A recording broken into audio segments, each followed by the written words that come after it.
And thank you for joining us this evening and wherever you are. My name is Elizabeth Janice Pearl, and I'm the Alumni Director here at UCEAP. Bryn, do you want to introduce yourself? Hi, everyone. Thank you so much for joining us. My name is Bryn Lemon. I'm the Scholarship and Alumni Engagement Coordinator in our office in Santa Barbara. So we are thrilled to be here tonight to recognize our two alumni awardees for 2022. Just some housekeeping you see on the slide there. You know, we would love to see your face if you have the bandwidth and the power, the battery life to show your video. It makes it more active for our speakers. And if you can, we'd love to have you change your name temporarily to add your country and year that you were abroad. We will, I think we haven't, not a lot of people on the call, so we're able to sort of handle Q&A. If you have a question, you can raise your hand when one of the panelists is speaking, but you can also type it in chat at any time. So there will be a time for questions after both the awardees have spoken, and so from there, I think we'll move on. This award, we started the Alumni Award program in 2014, and we named it after Linda Duttenhaver, our foremost donor and supporter. She's been a donor to EAP for the past 20 years, and she provides 40 year-long scholarships annually. So she's a really big part of what we do, and we wanted to recognize her with naming this Distinguished Alumni Award after her. She was unable to join us tonight, so she has sent a video that we will be playing now. So let me hit play on that.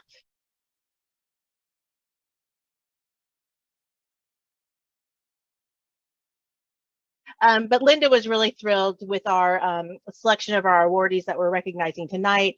And she especially wanted to pass on congratulations to Mari, who's receiving the Linda Duttenhaver Distinguished Alumni Award.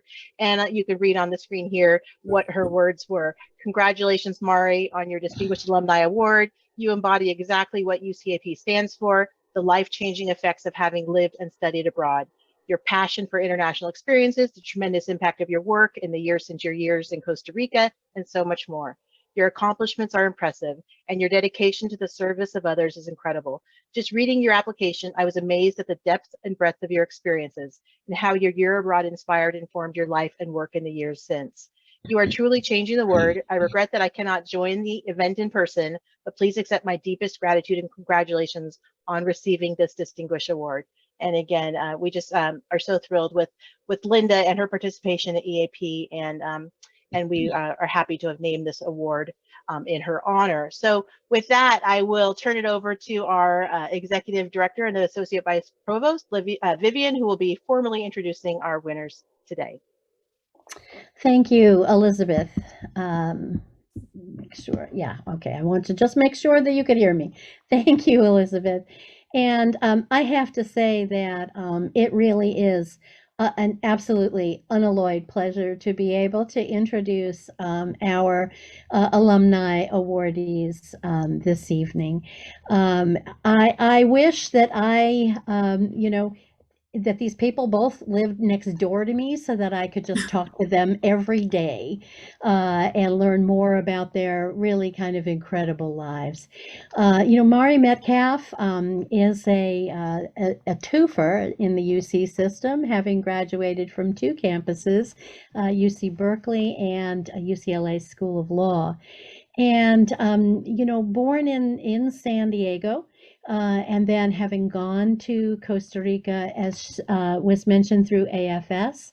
And she began at that time to forge the bonds of sort of family and friendship that have lasted a lifetime. She works now as in the legal profession as a bilingual workplace investigator, and I would really love to hear more about exactly what that means. But what I do know is that it comes from a passion for connecting with others, for understanding the lives that others have. None of us can know what other people's lives are like truly. But I think it's really important that all of us know that people live those lives. And I think that, what Mari Metcalf does is to enable people to improve, to enrich their lives through her work. Costa Rica is a second home for her, she said earlier. And as with all EAP participants, she views her time there as having changed her life. And you can read, much more about her, her thoughts about her time in Costa Rica, the value of study abroad. Elizabeth's provided a very comprehensive introduction, and each sentence sort of makes you want to know more. Mari is, in addition to being a very active in the legal profession and helping professions, she is passionate about so many things. I mean, it's kind of amazing. And, when I think about body surfing, hiking, free diving, this to me is like not human. People can't actually free dive. And then, of course, her work clearly indicates a passion for social justice. She volunteers. She's just an all-around engaged citizen and an engaged human being. And I am just so delighted to be able to welcome her, congratulate her, and I look forward to hearing what she has to say. Thank you so much. Should I go ahead and give my comments now? Please do. Thank you so much for this award. As we were saying before the call started, before our group chat started, I don't have a fear of public speaking, but when I talk about study abroad, I get emotional. And so my fear today is that I'll choke up. So you guys can count the number of times that I start to choke up if that happens. But hopefully I'll be able to get through this. So thank you so much for this award. This is one of the most meaningful awards I could hope to receive. Study abroad has been a major passion for me since I first went abroad in high school. I had lived through a lot of things by the time I was 17, and going abroad gave me a time to simply absorb life and to focus on getting the most out of every experience and human encounter that happened in this completely new place. I wrote out my comments, so I'm going to be reading while we're on. I'm a proud graduate of UC Berkeley Department of Spanish and Portuguese and UCLA School of Law. And as you said before, I practice law as a bilingual workplace investigator. And I studied abroad in Costa Rica as a high school student through American Field Service, AFS. And the mission of AFS is very much one of creating human connections across countries and the belief that it is the path to greater social justice, human rights, and greater world harmony and human understanding. And when I lived in Costa Rica in high school, I was in San Joaquin de Flores, Heredia, and I went back to Costa Rica in 1989 through EAP, spending the year at University of Costa Rica, or UCEAP, and living in La Meseta Central. And I've done a lot of volunteering in my life, but my favorite volunteering is with AFS and EAP, helping this generation's students to go on study abroad. And I really encourage anyone on this call, if you're not already volunteering with EAP, please come forward and do so. 30 plus years ago, I first was sent to Costa Rica as an AFS student in high school, and I arrived with a vocabulary of approximately 10 words of Spanish. I landed in an idyllic town in an idyllic time. Though I didn't speak Spanish, I'd studied French, and therefore I heard what was going around me through a basic lens of Romance language facility. The first night I was there, sitting on my new bed, my oldest host sister, Gabby, brought me a fruit that I'd never seen. She sat with me as I tasted this dark red pear-shaped thing filled with white cottony flesh jammed around an enormous seed.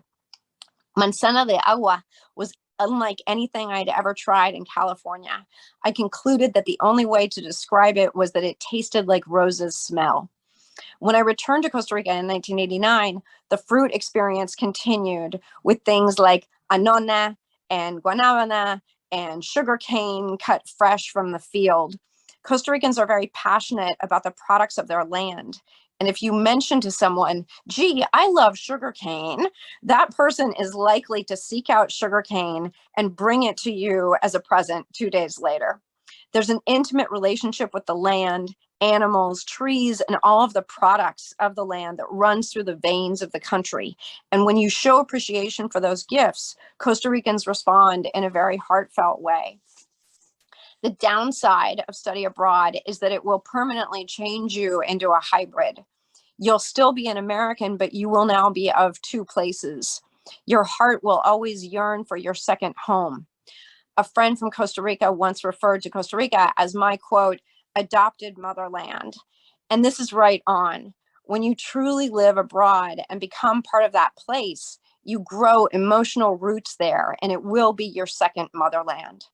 The experience and the people you share it with become part of the fiber of your being. My year in Costa Rica happened over 3 decades ago, but I still remember jogging at night through my neighborhood, accompanied by the scent of Reina de la Noche, a flower that will still stop me in my tracks and transport me to that time in my life. Not everything in Costa Rica was hilarity and tropical sunshine and fruit. While we were there, there was a lot of sexual harassment when you walked in public. We didn't have Me Too or Yo También, but my own experience was basically a Me Too at least once per day. My friends from our group still laugh at the fact that I was the one who would yell back at the catcallers. Of course, that did not stop things. Usually they would then laugh or yell more. Things in Costa Rica are different now. Women wear shorts and go out jogging in peace. But at the time, it was something that we dealt with and that created fodder for many stories. When we were in Costa Rica in 1989, we didn't have cell phones. And like Linda was saying in her video, for her year abroad in France, and yet we had completely full social lives. One subgroup of our grupo lived in 2 conjoined houses we called the pink houses. Neither of these houses had a phone. Yet somehow we all managed to communicate with one another.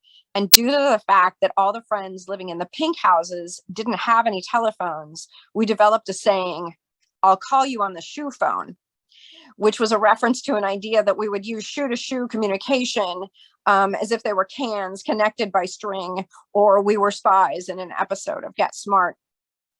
At the University of Costa Rica, we took advantage of our geographic location to travel to both the Atlantic and Pacific coasts, as well as all the neighboring countries. In my second month of UC study abroad, my friend Jeff Finley and I took the 5 a.m. Tica bus up to the Nicaraguan border, Peñas Blancas. We had to walk the empty stretch between the 2 countries, maybe 6 kilometers. Being one to typically overpack, I nearly collapsed in the heat.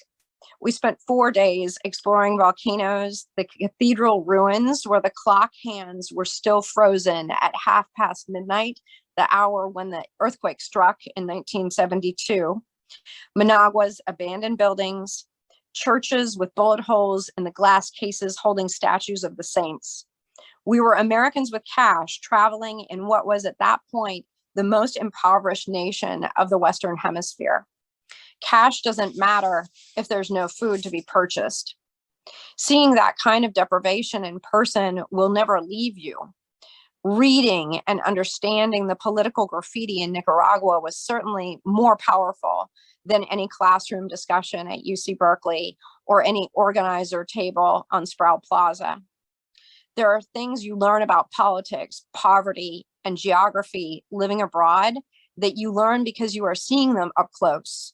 You are witnessing them firsthand. You are living that geography. There are so many indelible images in my memory from my EAP year in Costa Rica. Years ago, I realized that of all the years of my young adult life, the number of things I remembered from my year in Costa Rica was very different than the number of events I remember from any other year. Being abroad not only gives you unique experiences that you wouldn't have had if you'd stayed home, for me, it ignited my brain, both in terms of language and observation of the world around me. I remember the cool tile countertop of the ceviche restaurant in the Mercado Central and the way it contrasted sharply with the hot streets of downtown San Jose. I remember feeling just like everybody else as I yelled out, "Parada!" to the bus driver as we approached my stop. I remember learning the latest jokes and telling them to the taxi cab drivers. I will never forget riding on top of the cargo, on top of a van, as branches slapped our heads en route to rafting the Pacuari, and climbing up the towers of the railroad platform above the river and jumping holding hands into the water far below. I will never forget being astounded by the sound of the Creole English spoken on the Atlantic coast in the Limon region, which I couldn't understand, and which had to be interpreted for me by my good friend, nationally recognized calypsonian Manuel Monestel. At that time in the late 80s, one of my go-to fashion statements was to wear boxer shorts in the hot tropical climate. A Limon resident observed me from her porch and called out something I didn't understand. Manuel then interpreted, saying, "What is that girl doing walking around in men's underwear?" There were so many details of living in another land, like the fact that the Quepos bus from La Coca-Cola will make a pit stop in La Bomba in Orotina. And right there, you must buy a chunk of homemade pan de elote, which is the Costa Rican improved version of cornbread.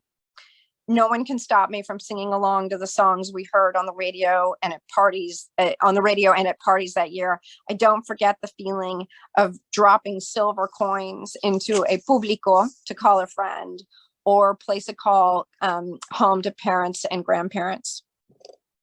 If you have an experience like mine, your year abroad becomes a platform from which to expect and create meaning in your life. I always knew, this is when I get choked up, I always knew I had the impetus to use my energy to help others, but going abroad and becoming bilingual and bicultural has provided me with the ability to be even more effective in my efforts. I have the ability to walk into any situation without fear. I can talk to anyone. Usually I can get them to talk to me back. And in my line of work, this comes in very handy. Living and studying abroad created in me a thirst for travel, an undying appetite for knowledge of other cultures, languages, slang, accents, etymology, and for individuals.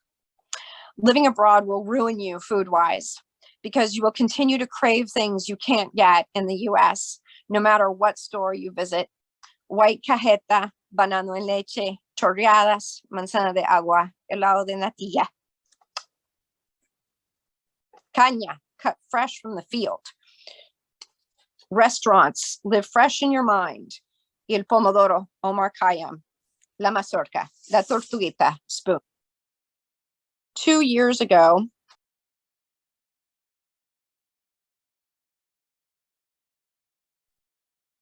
I wonder if Mari's phone ran out of battery. I think maybe it They did. have lost her. Sure, I'm sure she'll jump back in. Here she Oh, is. there she is. Ah. Okay.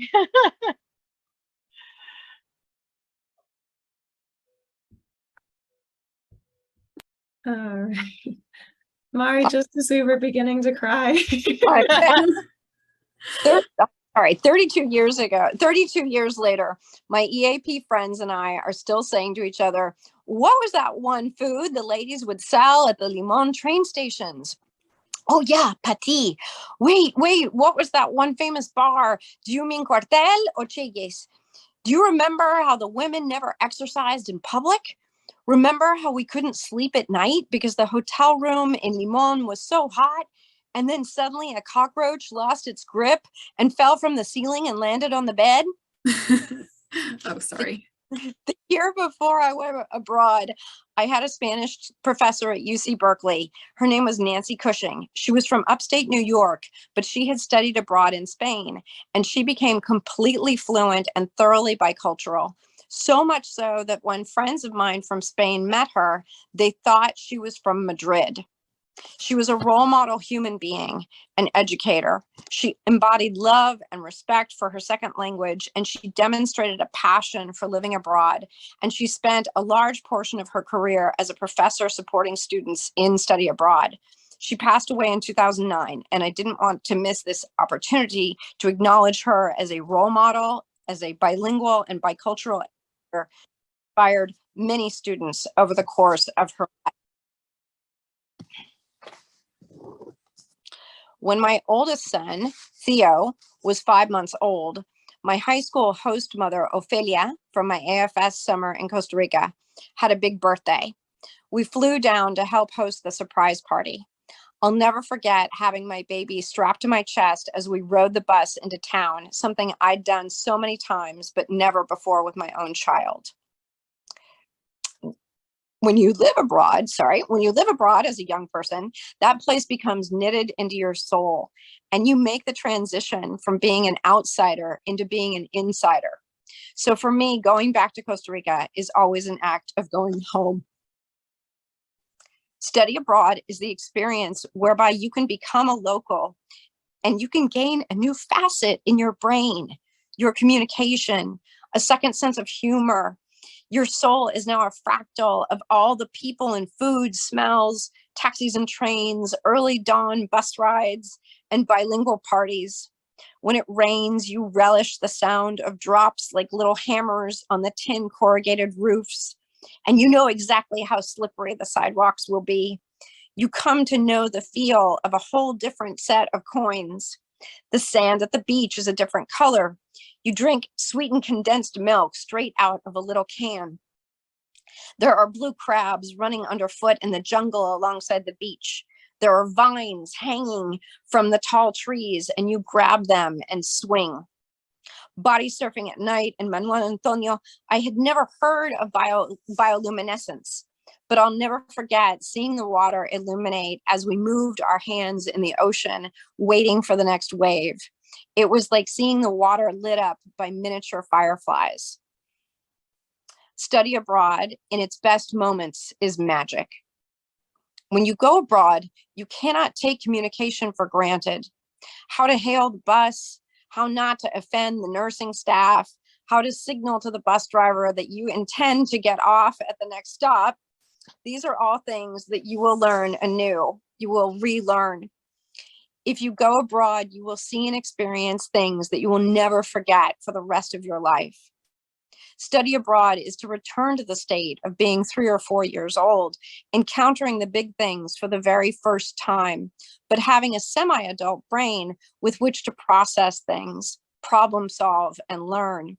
The absorption of the world around you is unparalleled.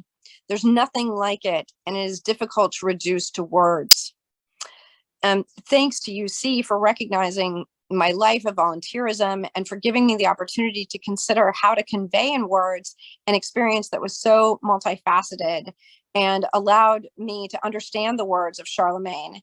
To have a second language is to have a second soul. Living abroad during your formative years will form you. You will be shaped by the experiences and people you're with, and the indelible marks will deepen and shape the way you approach life and other humans for the rest of your days. My life would not be what it is if not for my year abroad. It's given me a deeper passion for life itself and a drive to get the most out of every experience and the most out of every single day. Sharing the year abroad is an experience that links you to the other folks in your group. It's an experience that will never be like anything you do for the rest of your life. If there are parents in this Zoom and you're considering letting your kids go abroad, I think the 2 biggest gifts you can give your child are, number 1, studying abroad for a year, and number 2, becoming bilingual. Thank you again for this recognition and for giving me the opportunity to encapsulate what EAP meant to my life and this chance to spread what I refer to as the gospel of study abroad. If anyone would like to talk to me about study abroad, either in high school through EFS or NASLI scholarships or study abroad through UC, please feel free to reach out. I'm at marimetcalf@gmail, marimetcalf@gmail, or my phone number is 510-299-1947. Thank you again. Thank you so much. That was just so lovely and so heartfelt. And I can see people nodding around the Zoom boxes here as your experiences, resonated with theirs. So thank you, Mari. I'm going to introduce our second distinguished alumna. And then I'm thinking we will have time at the end for questions. But thank you so much, Mari. Thank you. Our second alumni awardee is Dr. Bridget Martinez, who is an MD, PhD, and her PhD is in something that I just really do not understand, and that is quantitatives and systems biology. I don't really understand what that is. Comparative physiology, that I can understand, with an emphasis in endocrinology. Okay, I've got at least 2/3 of what that is on top of your MD. Reading Bridget's accomplishments is again a humbling exercise for the number of publications, her involvement in professional societies. And obviously, because she's still deeply involved in clinical life. In fact, she's in a clinic behind her there. We could see a little bit of that. Again, it's that sort of emphasis on dealing with people and on connecting with their lives and helping them navigate the challenges that they may have, in this case, physiological. She does research on Parkinson's disease and just has a wealth of interests in the area. Before we began, I actually asked Bridget if there was something else that wasn't in the extensive material that Elizabeth and Bryn had provided that I might be able to mention. And she asked me, "Do you mean something fun?" And I said, "Well, yeah, that's okay. Let's something fun."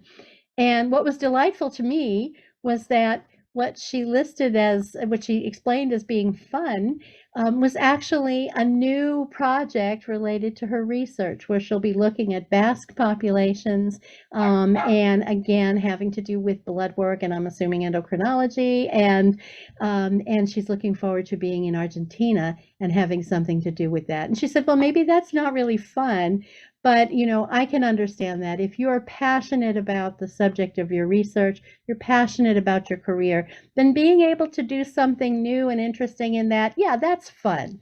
So I'm so delighted to be able to, welcome Dr. Bridget Martinez to this event and to congratulate her on her award, which I think will be inspirational to a great many of our students who increasingly actually are in STEM fields. So with that, I will just turn it over to you, Bridget. Thank you so much for being with us tonight. Thank you guys for having me. This honestly means so much to me as well. Mari, that was an exceptional speech, and I always like to go first because I can never follow anything quite like that. So thank you for sharing your story. I think a lot of what you say has resonated with me as well, and I feel very similar to most of the things that you have said. For me in particular, being in the medical field as a physician, as a medical doctor, one of the things that has impacted me the most studying abroad is the fact that, like you said, when you learn a different language, when you learn about a culture as much in depth as you are able to do when you study abroad in a different country, especially for a prolonged period of time, such as a year-long program, it gives you a sort of a new lens by which you see people and talk to people. And in medicine especially, it has, opened so many doors. Just a little bit of background on me. So I speak Spanish. It was my first language. So, that was kind of an easy one. When I went to Egypt, which is where I studied abroad for a year, I learned Arabic, and I speak it quite fluently. Much to my mother's chagrin, probably a little bit better than my Spanish because I don't get to practice it as often.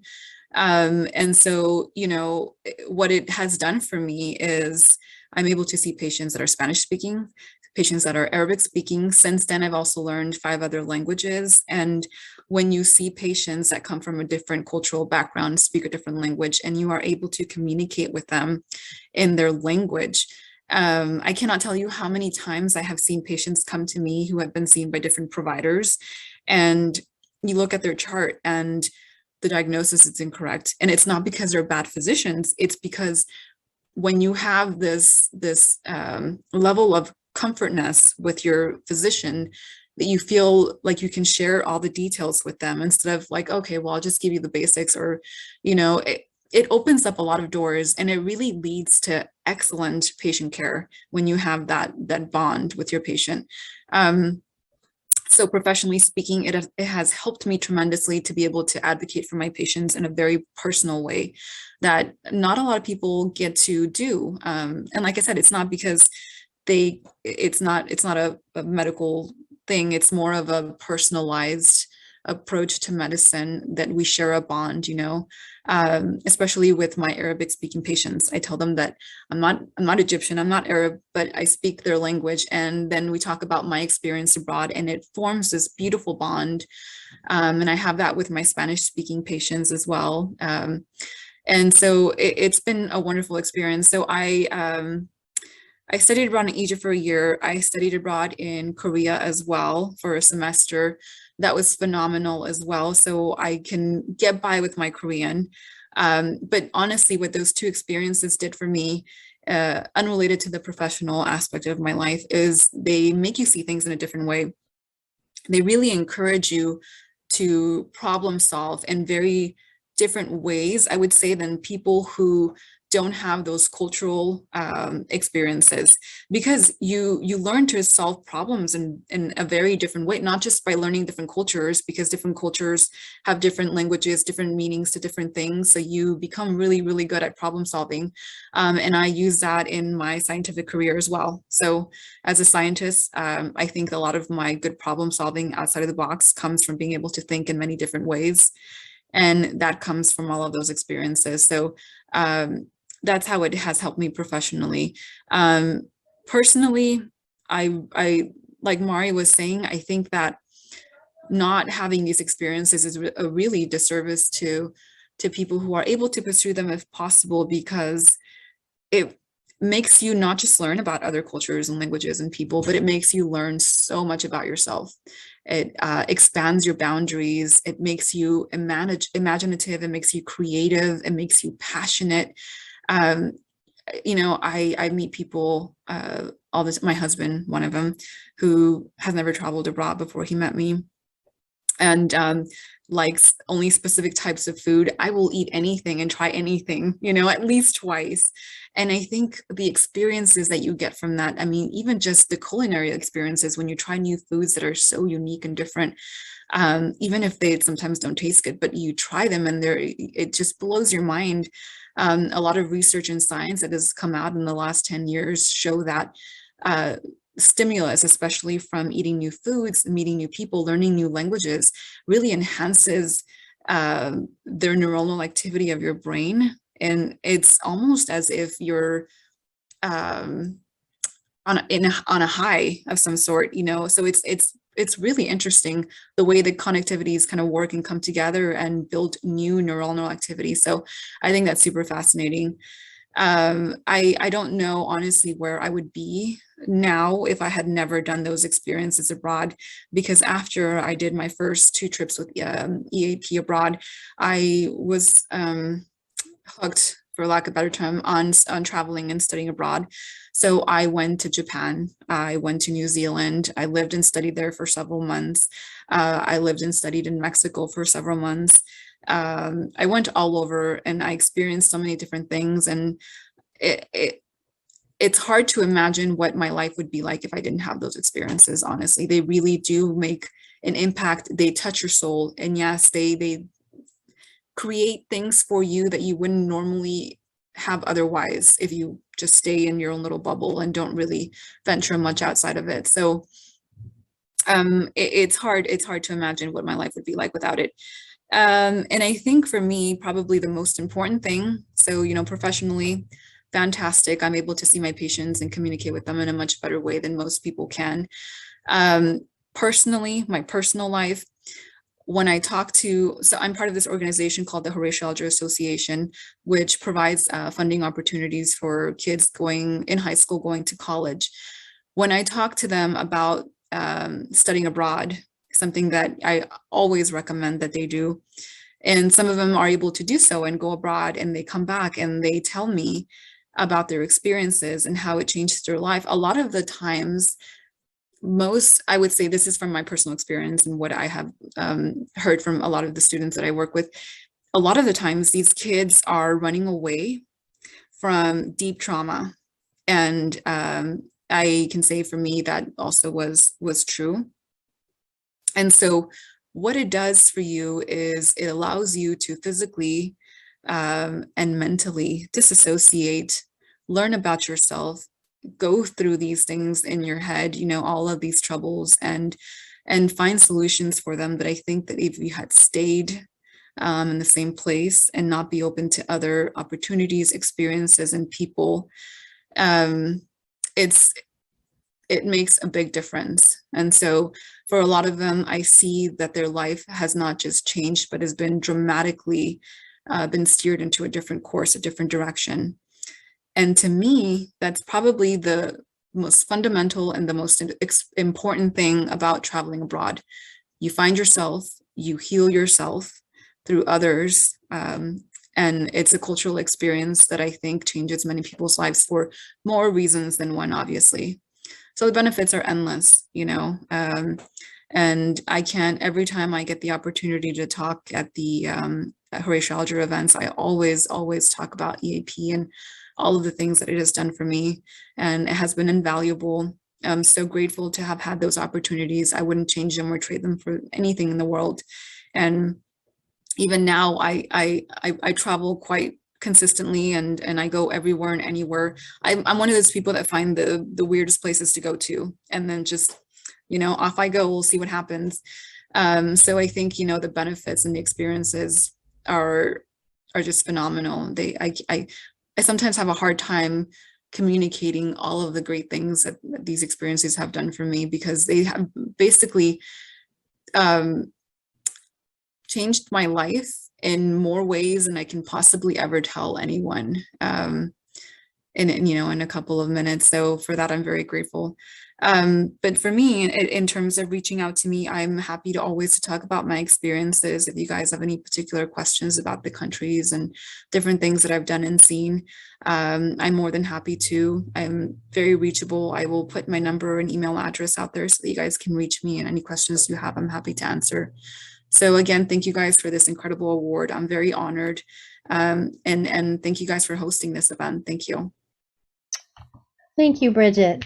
You know, I'd like to say just one quick thing, because this year, as students have started to go abroad again, we have noticed a significant uptick in students having various kinds of problems while they are abroad. And yet what the two of you have explained for us, Mari, in terms of finding this community and your shoe phones and things, and then Bridget in terms of, finding yourself and being able to, really kind of, work on understanding who you are, healing if necessary. I mean, these are really important. And what I am so hopeful for is that our students who are going abroad now, after a very stressful time, and we're finding that they don't really know how to utilize resources. They're not practiced in reaching out to people. And what we're really hoping is that while they are abroad, they'll have that experience of community. They'll have the opportunity to kind of live with themselves and kind of emerge from that experience with greater resiliency, a greater understanding of themselves, and the ability to think ahead in a very positive way. So thank you both so much for highlighting the real value of study abroad for our students. And we are so honored to have you in our company. Thank you. Well, thank you, everyone. We have time for questions, and feel free to either pop them in the chat or just raise your hand, and Bryn and I will call on you, and you can ask the awardees yourself. Any questions? Any comments? Well, I know let's see, I do had a quick question, and I see that Craig said something in chat, and I don't know if you know Craig, Bridget, but Craig is at the EAP office in Merced. Yes. And my question was, how did you pick Egypt? I mean, did you, what made you walk into the office and decide, what was the process there? I'm always interested in how people selected the country out of so many options. Yeah. Yeah, that is a great question. And my answer may not be so great, but this is Okay. this is what happened. So my path was, I was accepted into UC San Diego for my undergraduate education, and UC Merced at the same time. And so initially I had planned to go to UC San Diego, and so I went there with my mother, and we toured the place and we got to know everyone, and it was this whole big thing. And then we were looking at housing and tuition prices and all that kind of stuff. And we very quickly realized that I was not going to be able to afford living there or staying there. It was not going to be possible. So I told my mom I was okay with, going to UC Merced. At the time, it was my second option. Little did I know it was probably going to be the best thing that ever happened to me in terms of my education. But anyways, at this fair at UC San Diego, they had a UCEAP booth, and they had all the brochures for all the different countries. And we were walking by, and I saw the one for Egypt. And it's hard to explain to you why or how I had this just like nagging feeling like, I need to do this. I need to go there. I'm going to do this. It's going to happen one way or another. I grabbed the brochure. I went home, and, the next day woke up, did my own things. I grabbed the brochure. I put it on my little board there. And I just kept looking at it. And I wondered to myself, why am I so drawn to this? I mean, it didn't make any sense to me. I didn't have I didn't know a whole lot about Egyptian or Arab culture. I saw it, and it was like this magnetic energy almost. I really can't explain it to you, but I wanted to go and I wanted to do it. And then of course I went to UC Merced, who also had the UCEAP program, and I ended up working at the office there with Craig, who is the best boss ever. And I just decided to go for it. My mother did not take that news very well. I come from a very traditional Hispanic family, and you don't venture outside of the house. And she was completely devastated when I told her about it. But like I said, it was just this magnetic energy that drew me to it, and I have no regrets. It was a beautiful, wonderful experience. That's great to hear. I talk to a lot of alumni, and I always hear that about the Egypt program. I think it's a unique group of alumni who are very passionate. Everyone's passionate about their program, but I'd have to say the Egypt cohort had a particularly exceptional experience, it sounds like. So. Yeah. What made you want to stay for the year? That's another thing that we're always talking about with current students, and how being a STEM major, how were you able to make that work? Yeah, I was dead set on being gone. If there was a 2-year program, I probably would have done that. I wanted to be there for as long as possible. I did feel that like a 1 semester long program probably wouldn't have been enough, because it's such a unique country. I felt like I wouldn't get the experience. And I also knew that I had to be in Cairo for the first 6 months, and I wanted to kind of venture out of the touristy kind of areas. And so that's why I chose a year-long program. And then the other reason why was because of the curriculum. I wanted to study, also wanted to learn Arabic, but I also wanted to study Palestinian literature. And the courses that I wanted to take were in the second semester. And so it was a couple of different things going on there that decided that for me. Great, thank you. Mari, I wanted to share a comment just about how you made me feel very welcome at my position here a couple of years ago when I first started, and we sent out a bunch of thank you cards to alumni for being scholarship readers or donating in some form, and you mailed me back a postcard, and it was so sweet. And we ended up speaking on the phone for I think an hour about your experiences, and it was so heartwarming to hear someone who is still so passionate about their program so many years later, and for whom it really stuck in their heart. And I feel really excited that we were able to hear from you today. And I felt very moved by the speech that you shared. So I wanted to extend my thanks to you. Thank you, Bryn. And I always remember that phone conversation we had. And I appreciate you as well. I appreciate the entire team there. You know, this is just such important work. Everything that Bridget said was like so right on the money, and like really study abroad is worth its weight in gold.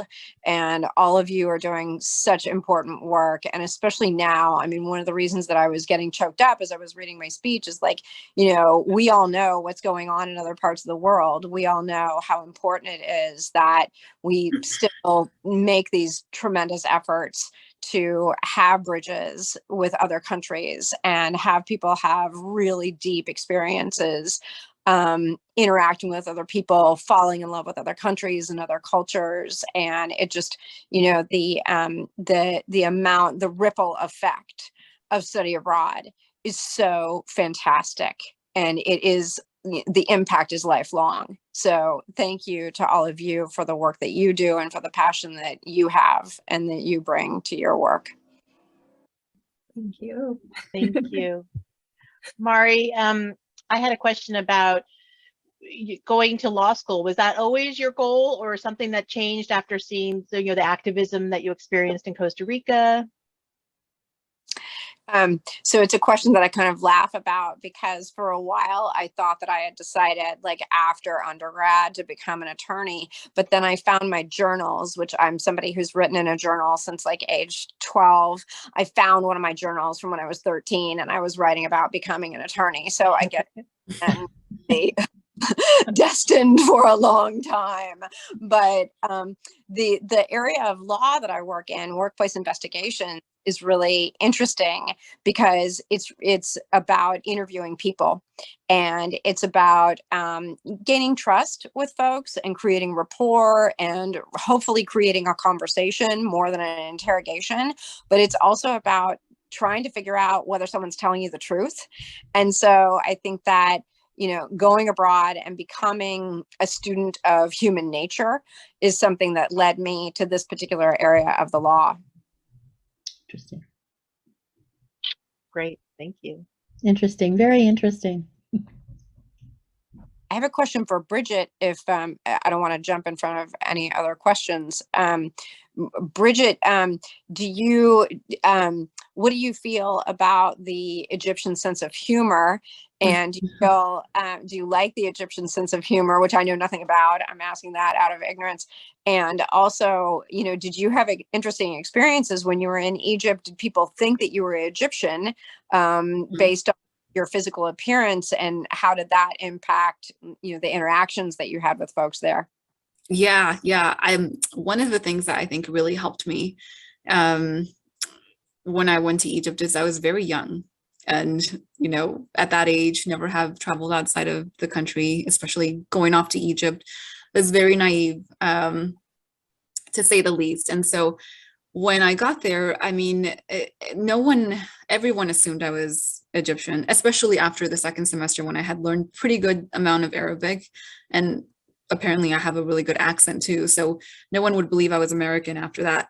But the sense of humor is very unique for sure. And it takes a little bit of getting used to, definitely. It's hard. Yeah. It's hard to kind of, it depends on where it's coming from, who it's coming from. But yeah, they have a very unique sense of humor. And, I never had any bad experiences, but for Arab women in Egypt, they have a different standard than we're accustomed to. And so it was a lot of getting used to and trying to fit into a country that I knew very little of going in.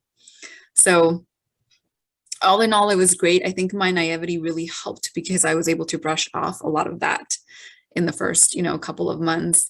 And, it's always hard, and not just in Egypt, but in most countries, it's always going to be the case, right? You learn kind of the lay of the land coming in, and they're very jovial people, but their sense of humor is certainly different. Mari, do you ask because of the sense of humor in Costa Rica? Is that something that you encountered? How did you appreciate it?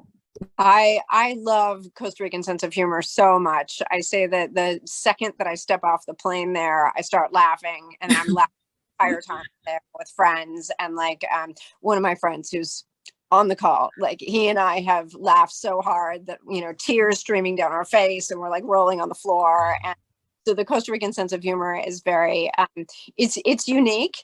And when you understand it, then, you know, you predict what you're going to say that's going to crack someone up. Right.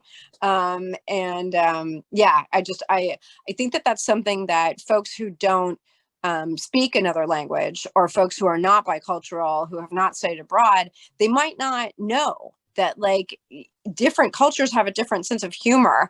And the same way that you learn the language, you also learn a second sense of humor, which is, you know, a huge gift. Mm-hmm. Yeah, definitely. Bridget, is there any food? Mari certainly told us lots and lots of her favorite foods from Costa Rica. Did you have something in Egypt or in Korea that you particularly were fond of? Yes, my favorite, I loved Egyptian food, most of it without a doubt. But when I was in Korea, I tried bibimbap for the first time. And oh man, that is insane. We don't do it here like they do it there. It is a different ball game. It is so yummy, and it's got it's like a rice bowl with an egg on top and all of these yummy vegetables, and it's just so good. I have yet to find one here that was just as good. And like I said, the food aspect of it, you'll never forget that. Just like Mario was saying, I mean, it's hard. The best thing this is kind of funny, but the best thing I ever tried in Egypt, there was a lot of things, but I remember eating a watermelon once, and it was the most delicious watermelon I have ever had in my life and have never had since. It was just so sweet and this like beautiful shade of red, and absolutely just delightful. And I can still remember how happy I was when I ate that, you know, and not just for other foods as well. You try different things and different experiences, and those kind of things just don't leave you. So. Thank you. So true. Well, I think we can wrap it up. Thank you both so much. You know, hearing from you, I can say for the staff that are probably on this call, you know, it just reminds us why we do what we do. Sometimes every day we get burdened with some difficulty with applications or visas, and hearing your stories, and it makes us really, you know, feel just warm fuzzies about what we're doing every day. So thank you so much for sharing that with us today. And thank you, Mari, for the shout out for the Alumni Reader Program. You know, we're always looking for volunteers who want to be scholarship readers. And so we'll send something out in the follow-up email, a link how to sign up to be a reader if you're interested in that. Any follow-up, Vivian or Bryn? I think we will also send out your contact information, since you both shared that. We'll put that in the email so everyone will have that if they want to reach you. But thank you again for joining us tonight, and we wish you all the best. And Bryn, anything? Thank you so much for joining us, everyone. We will be sharing a recording of this video in a couple of days once I'm able to add subtitles to it. So we'll be sharing that out, and you're welcome to share it amongst your friends and family or anyone you know who's considering studying abroad. And we just really appreciate your participation today. Yeah, absolutely. Thanks, everybody. And thanks to Elizabeth and Bryn for coordinating this. And also, just for the record, a huge thank you to Linda Duttenhaver, who is such a staunch supporter of UCEAP, and who takes a very personal interest in every student who gets one of her scholarships. She is just absolutely a gem. And so I know that she would be that she is, you know, that she regrets not being able to be here to have heard this, but she will hear it later. So thank you both. And thanks everybody for joining. Thank you all. Thank you guys so very much. Thank you.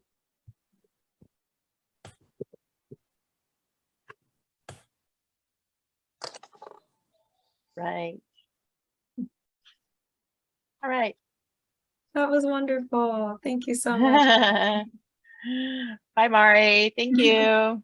Thank you, guys. Thank you, Vivian. Thank you, Bryn. Thank you, Elizabeth. And congratulations, Bridget. Okay. Talk to Okay. you